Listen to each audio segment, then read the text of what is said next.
कभी सोचा है कि कुछ लोगों की सफलता हमें रातों रात की लगती है, लेकिन असल में उसके पीछे सालों की, बरसों की मेहनत छिपी होती है। आज हम एक ऐसी ही कहानी सुनेंगे। इसका नाम है अदृश्य जड़ें। ये कहानी हमें सिखाएगी कि कैसे धैर्य और कड़ी मेहनत वो नींव बनाती है जो दिखती तो नहीं पर सबसे मजबूत होती है। क्या कभी ऐसा महसूस होता है कि हम अपनी जिंदगी में सब कुछ सही कर रहे हैं, पूरी जान लगा रहे हैं, लेकिन फिर भी नतीजा गोल जीरो है? ऐसा लगता है कि लोग आगे बढ़ते जा रहे हैं और हम बस वहीं के वहीं खड़े हैं। अगर ऐसा लगता है तो ये कहानी खास तौर पर सुनने वाली है। तो कहानी है आर्यन नाम के एक नौजवान की। एक छोटे से गांव का लड़का था जिसकी आंखों में सपने तो बहुत बड़े बड़े थे, लेकिन किस्मत देखिए, उसे लगातार सिर्फ और सिर्फ असफलता ही मिल रही थी। आर्यन ने जो भी करने की कोशिश की उसमें उसे नाकामी ही हाथ लगी। शहर जाकर बिजनेस करने गया तो फेल हो गया। सरकारी नौकरी की तैयारी की तो बस कुछ ही नंबरों से रह गया। अब तो हाल ये था कि गांव के लोग उसे बदनसीब आर्यन कहकर ताने मारते थे, और दूसरी तरफ उसके अपने दोस्त गाड़ियों और घरों के मालिक बन चुके थे। जरा सोचिए उस पर क्या बीत रही होगी। 28 साल की उम्र में आर्यन अपने पिता के पुराने टूटे फूटे घर में बैठकर बस अपनी किस्मत को कोस रहा था। उसे सच में लगने लगा था कि सफलता शायद उसकी किस्मत में है ही नहीं। इसी निराशा में आर्यन ने एक दिन गांव छोड़ने का फैसला कर लिया, और रास्ते में उसकी मुलाकात एक आश्रम में एक बहुत ही बुद्धिमान साधु से हुई। और यहीं से कहानी में एक बड़ा मोड़ आता है।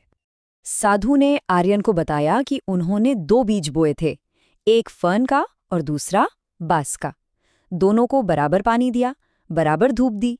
फर्न का बीज तो कुछ ही दिनों में उग गया और पूरी जमीन हरी भरी हो गई, लेकिन बांस के बीज वाली जगह पर बिल्कुल सन्नाटा था, कुछ भी नहीं। पहला साल बीता। फर्न का पौधा तो एक छोटे से जंगल जैसा दिखने लगा, पर बांस की जमीन वैसी की वैसी खाली थी। दूसरा साल, तीसरा और फिर चौथा साल भी गुजर गया। अब तो गांव वाले भी साधु को पागल समझने लगे थे। सोचिए, 4 साल की लगातार मेहनत और नतीजा बिल्कुल शून्य।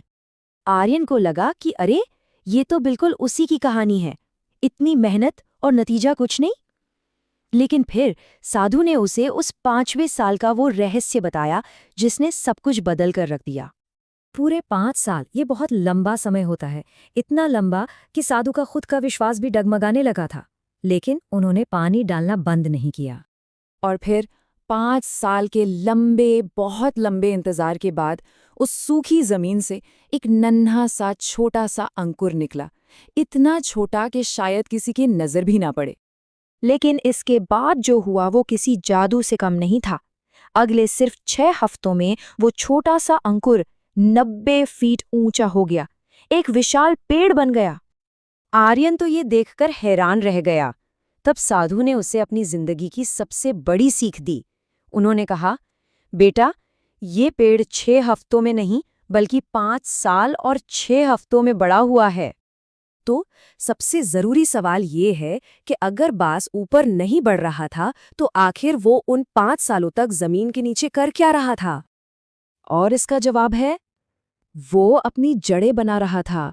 वो अपनी नींव को इतना ज्यादा मजबूत कर रहा था कि जब वो 90 फीट की ऊंचाई तक पहुंचे तो बड़े से बड़ा तूफान भी उसे गिरा ना सके। ये एक लाइन आर्यन के दिमाग में बिजली की तरह कौंध गई। उसे एकदम से समझ आ गया कि उसकी असफलताएं असल में असफलताएं थी ही नहीं, वो तो उसकी जड़ें थीं जो उसे मजबूत बना रही थी। इसी को कहते हैं द बैम्बू फेज या बांस का दौर। जिंदगी का वो हिस्सा जब बाहर से देखने पर लगता है कि कुछ नहीं हो रहा, लेकिन अंदर ही अंदर भविष्य की एक मजबूत इमारत के लिए नींव तैयार की जा रही होती है। आर्यन एक नए आत्मविश्वास के साथ गांव वापस लौटा। लोगों ने फिर से मजाक उड़ाया, लेकिन इस बार उसे गुस्सा नहीं आया, वो बस मुस्कुरा दिया।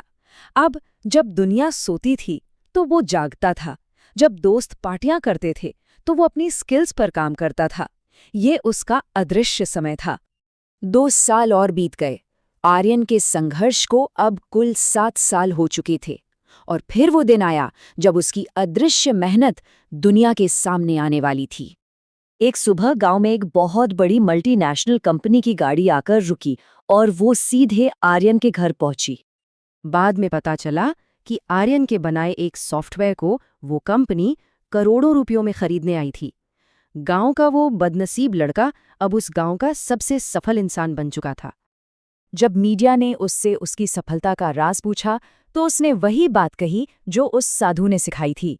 लोगों को मेरी एक रात की सफलता दिख रही है, पर इस एक रात के लिए मैंने हजारों रातें मेहनत की है। जब दुनिया को लग रहा था कि मैं हार चुका हूं, तब मैं अपनी जड़ें जमा रहा था। तो अब ये सवाल हम सबको अपने आप से पूछना चाहिए, क्या जीवन में ऐसा कोई दौर चल रहा है जहां मेहनत का फल नहीं दिख रहा? क्या आसपास के लोग सवाल उठा रहे हैं? क्या कभी अकेलापन महसूस होता है? तो याद रखिए, ये असफलता नहीं है, ये जड़ें बनाने का समय है। ये हमारा बैम्बू फेज है। और जिस दिन ये जड़ें मजबूत हो गईं, उस दिन दुनिया को हमारी ऊंचाई देखने के लिए अपनी गर्दन ऊपर करनी पड़ेगी। इसलिए पानी डालना बंद मत कीजिए, अपनी मेहनत करना मत छोड़िए। बस एक बात याद रखिए, सब्र रख, अभी मेहनत जारी है, वक्त खुद कहेगा अब तेरी बारी है।